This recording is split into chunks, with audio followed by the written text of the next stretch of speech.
بسم اللہ الرحمن الرحیم، السلام علیکم، ویلکم ٹو ہماری دنیا چینل میں۔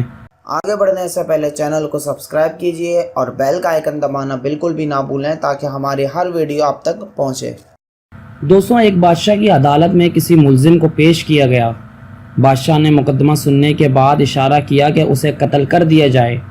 بادشاہ کے حکم پر پیادے اسے قتل گاہ کی طرف لے چلے تو اس نے بادشاہ کو برا بھلا کہنا شروع کر دیا۔ کسی شخص کے لیے بڑی سی بڑی سزا یہی ہو سکتی ہے کہ اسے قتل کر دیا جائے، اور چونکہ اس شخص کو یہ سزا سنائی جا چکی تھی اس لیے اس کے دل سے یہ خوف دور ہو گیا تھا کہ بادشاہ ناراض ہو بھی گیا تو اب کہاں معافی ملنی ہے۔ بادشاہ نے یہ دیکھا کہ قیدی کچھ کہہ رہا ہے تو اس نے اپنے وزیر سے پوچھا، یہ کیا کہہ رہا ہے؟ بادشاہ کا وزیر بہت نیک دل تھا۔ اس نے سوچا اگر ٹھیک بات بتا دی جائے تو بادشاہ غصے سے دیوانہ ہو جائے گا اور ہو سکتا ہے قتل کرانے سے پہلے قیدی کو اور عذاب میں مبتلا کرے۔ اس نے جواب دیا، بادشاہ سلامت، یہ کہہ رہا ہے کہ اللہ پاک ان لوگوں کو پسند فرماتا ہے جو غصے کو ضبط کر لیتے ہیں اور اللہ کی مخلوق کے ساتھ بھلائی کرتے ہیں۔ وزیر کی بات سن کر بادشاہ مسکرا دیا اور اس نے حکم دیا کہ اس شخص کو آزاد کر دیا جائے۔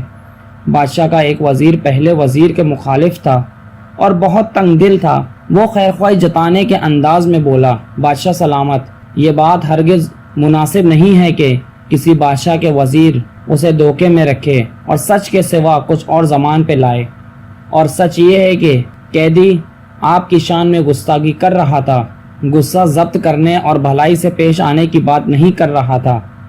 وزیر کی بات سن کر نیک دل بادشاہ نے کہا، اے وزیر، تیرے اس سچ سے جس کی بنیاد محض بغض اور حسد پر ہے، تیرے بھائی کی غلط بیانی لاکھ درجہ بہتر ہے، کیونکہ اس سے ایک بے بس انسان کی جان بچ گئی۔ یاد رکھ، اس سچ سے جس سے کوئی بہت بڑا فساد پھیلتا ہو، ایسا جھوٹ بہتر ہے جس سے کوئی برائی دور ہونے کی امید ہو۔ اس کے بعد بادشاہ نے قیدی کی سزا معاف کر دی، جبکہ اپنے اس وزیر کو جو اپنے دل میں ساتھی وزیر کے لیے کینہ رکھتا تھا اس کے لیے موت کا فرمان جاری کر دیا۔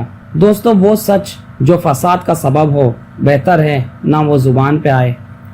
دوستو، امید ہے کہ آپ کو ویڈیو اچھی لگی ہوگی۔ ویڈیو کو زیادہ سے زیادہ دوستوں کے ساتھ شیئر کریں، کیا پتہ یہ چھوٹی سی بات کسی کے دل میں اتر آئے اور ہمارے لیے اللہ کی بارگاہ میں معافی کا سبب بنے۔ اپنا بہت سارا خیال رکھیں، جب تک کے لیے اللہ نگہبان۔